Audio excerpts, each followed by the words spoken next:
నమస్తే. జూబ్లీహిల్స్ లో ఉప ఎన్నిక రావడం అయితే జరిగింది. మనకి జూబ్లీహిల్స్ అనగానే పీజీఆర్ అయితే గుర్తుకొస్తారు. వాళ్ళ కూతురు మనతో అయితే విజయరెడ్డి గారు అయితే ఉన్నారు. మాట్లాడి తెలుసుకుందాం. మేడం నమస్తే మేడం.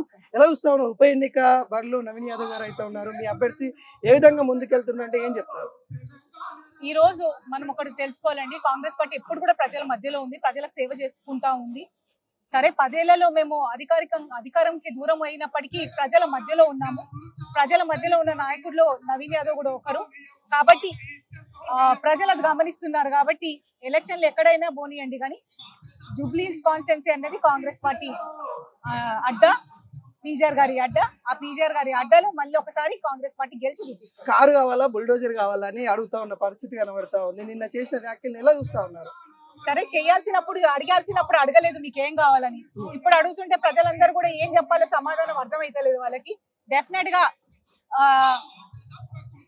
కారు చేయాల్సిన కార్యక్రమాలు చేస్తుంటే ఈ రోజు వాళ్ళు అడుక్కునే పరిస్థితి ఉండదని వాళ్ళకు కూడా తెలవాలా. కాబట్టి ప్రజలందరూ కూడా గమనిస్తున్నారు. కారు కావాలా, బుల్డోజర్ కావాలా అంటే కారు వద్దనే కదా పోయినసారి వాళ్ళు ఓట్లు వేసింది. ఇప్పుడు మళ్ళీ కొత్తగా అడిగే ప్రశ్నకి ప్రజలు ఏం సమాధానం చెప్తారో మళ్ళీ వాళ్ళే చూస్తారు. కొంతవరకు ట్రోల్ చేస్తున్న పరిస్థితి కనబడతా ఉంది. విజయరెడ్డి గారు అసంతృప్తితో ఉన్నారు, తనకి పార్టీలో టికెట్ కేటాయించలేదనే వివాదం అయితే ఏదైతే ఉందో కొంత ట్రోల్ చేస్తున్న పరిస్థితి కనబడుతుంది. వాటిని ఎలా చూస్తా ఉన్నారు?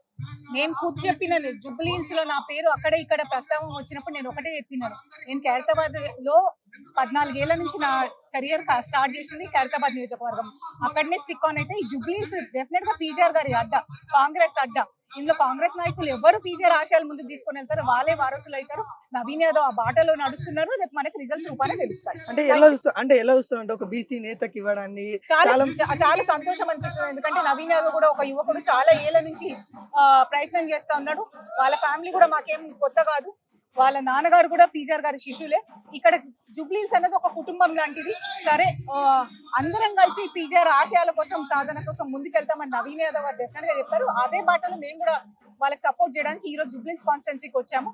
100% కాంగ్రెస్ అడ్డా, ఈ జూబ్లీహిల్స్ గడ్డ. Thank you.